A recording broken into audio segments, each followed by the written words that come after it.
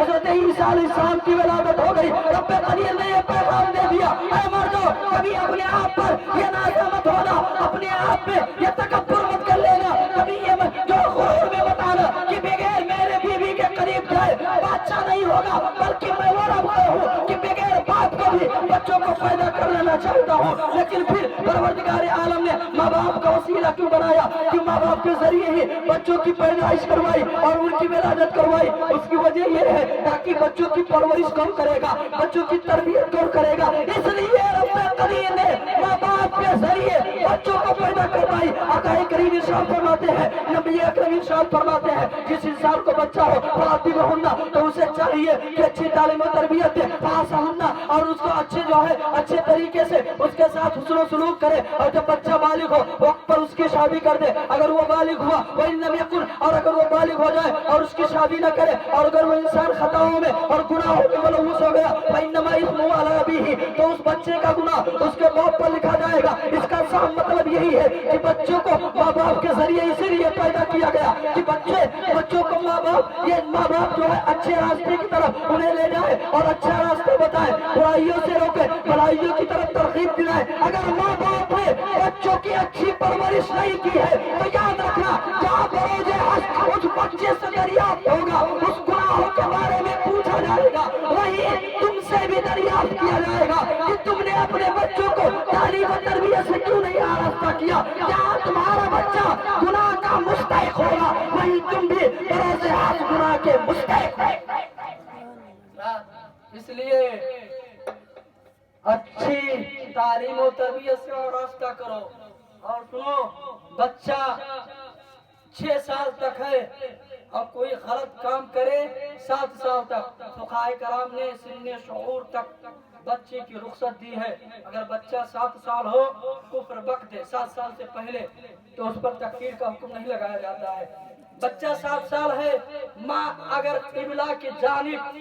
اگر اسے استنجا پاکانہ کراتی ہے تو اس کا گناہ اس کے ماں پر جاتا ہے، اس بچے پر نہیں جاتا ہے۔ اس لیے کہ بچہ سن شعور تک نہیں پہنچا،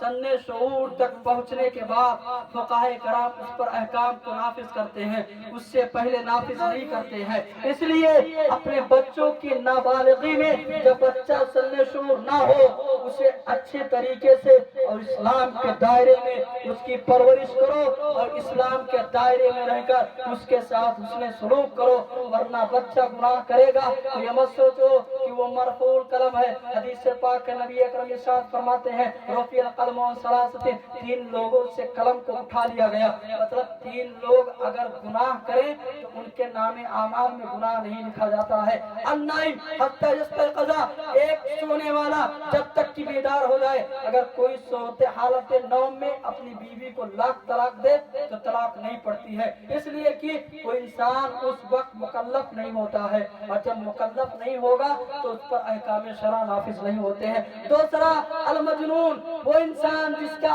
عقل چلا گیا ہو، حتی یعقل، یہاں تک کہ وہ عقل مند ہو جائے، ہوشیار ہو جائے۔ اب وہ انسان ہوشیار ہو جائے گا تب اس پر احکام نافذ ہوں گے. اسی لیے مجنون پر نہ نماز فرض ہے، نہ زکات جو ہے، نہ نماز فرض ہے، نہ روزہ فرض ہے، اس پر احکام اسلام نافذ نہیں ہوتے. اگر وہ گناہ کرے گا تو اس کے نام اعمال میں گناہ نہیں لکھے جائیں گے. تیسرا الصبی حتی یحتمل، اور تیسرا وہ بچہ یہاں تک کہ نابالغ نہ ہو جائے. یعنی اگر بچہ نابالغ ہے وہ کوئی کام کرے گا تو اس کے نام اعمال میں تو گناہ نہیں لکھا جائے گا، لیکن تمہارے نام اعمال میں اگر تم نے جان بوجھ کر بچے کو گناہ کروایا، مطلب یہ ہے کوئی اپنے بچوں کو بھیج کر کسی غیر کے سامنے سجدہ کروائے تو اس کا وبال ماں پر آئے گا. اگر بچے کو